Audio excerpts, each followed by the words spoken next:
ఉమ్మడి గుంటూరు జిల్లా బాపట్లలో సహారా బ్యాంక్ ఎన్నికలు రాజకీయంగా ఆసక్తికరంగా ముగిశాయి. Bapatla cooperative urban bank limited 2026 నుంచి 2030 కాలానికి నిర్వహించిన డైరెక్టర్ల ఎన్నికల్లో నరాలశెట్టి ప్రకాష్ ప్యానెల్ ఘన విజయం సాధించింది. ఎలక్షన్ ఆఫీసర్ కుర్ర వెంకటేశ్వర ఆధ్వర్యంలో ప్రశాంతంగా జరిగిన ఈ ఎన్నికల్లో ప్రకాష్ ప్యానెల్కు చెందిన అభ్యర్థులు స్పష్టమైన మెజార్టీతో గెలుపొందారు. విజయం అనంతరం నరాలశెట్టి ప్రకాష్ మీడియాతో మాట్లాడుతూ తమపై నమ్మకం ఉంచి ఓటు వేసిన సభ్యులకు కృతజ్ఞతలు తెలియజేశారు. గెలిచిన అభ్యర్థులు 5 ఏళ్ల పాటు బ్యాంకు అభివృద్ధికి కృషి చేస్తారని హామీ ఇచ్చారు. బాపట్ల కోఆపరేటివ్ అర్బన్ బ్యాంక్ ఎన్నికలలో మరి ప్రధానంగా రెండు ప్యానల్స్గా ముగ్గురు ఇండిపెండెంట్లు కూడా నిలబడటం జరిగింది. అయితే ప్రజా తీర్పు అనేది ఈ ప్యానల్కి ఇచ్చి ఈ బ్యాంక్ అభివృద్ధికి వీళ్ళైతేనే షూటబుల్ అని ఈ బ్యాంకు యొక్క ఓటర్లందరూ బాపట్ల ప్రజానీకం అందరూ కూడా చర్చించుకొని మరలా ఇదే టీంకి ఈ రోజున బోర్డ్ ఆఫ్ డైరెక్టర్గా అత్యధిక మెజార్టీతో, సామాన్యమైన మెజార్టీ కాదు, పోలైనట్లో 90% ఓటింగ్ మరి ఈ బాడీకి ఇచ్చారు. వారందరూ కూడా ఈ పత్రికాముఖంగా నేను అందరూ కూడా అభినందనలు కృతజ్ఞతలు తెలియపరుస్తూ ఉన్నాను.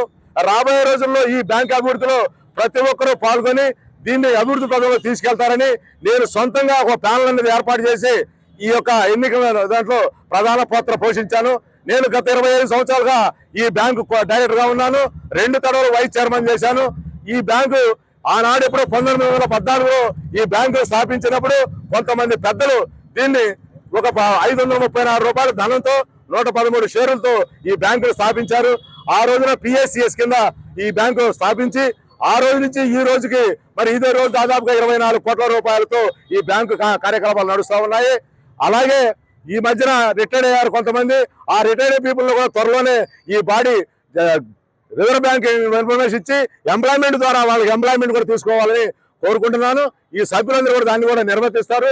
త్వరలో ఈ బ్యాంకు యొక్క రూపురేఖలు మార్చి చిన్న సన్నకారు వ్యాపారస్తులు కూడా రుణాలు అందించి ఈ బ్యాంకుని ఇంకా పురోగతిలోకి తీసుకెళ్ళడానికి మేము వాళ్ళతో పాటు నా వంతు కృషి కూడా వెనకమాలను జరిపిస్తాను.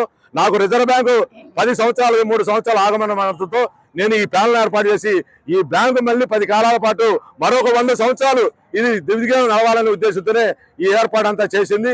మరి దానికి అనుగుణంగానే మరి ఈ బ్యాంకు ఖాతాదారులు, షేర్ హోల్డర్స్ అందరూ కూడా మరి మద్దతు ఇచ్చి అత్యధిక మెజార్టీతో వీళ్ళందరూ గెలిపించేందుకు వాళ్ళకి కృతజ్ఞతలు తెలియపరుస్తున్నాను. అలాగే ఈ సభ్యులందరూ కూడా నా యొక్క అభినందనలు తెలియపరుచుకుంటూ రాబోయే రోజుల్లో మీ అందరి కృషితో ఈ బోర్డ్ ఆఫ్ డైరెక్టర్లే కాదు, పబ్లిక్ సలహాలు, సంప్రదింపులు, పెద్దవాళ్ళ యొక్క సలహాలు తీసుకొని దీన్ని ముందుకు తీసుకెళ్తామని కూడా తెలియపరుస్తూ ఉన్నాను.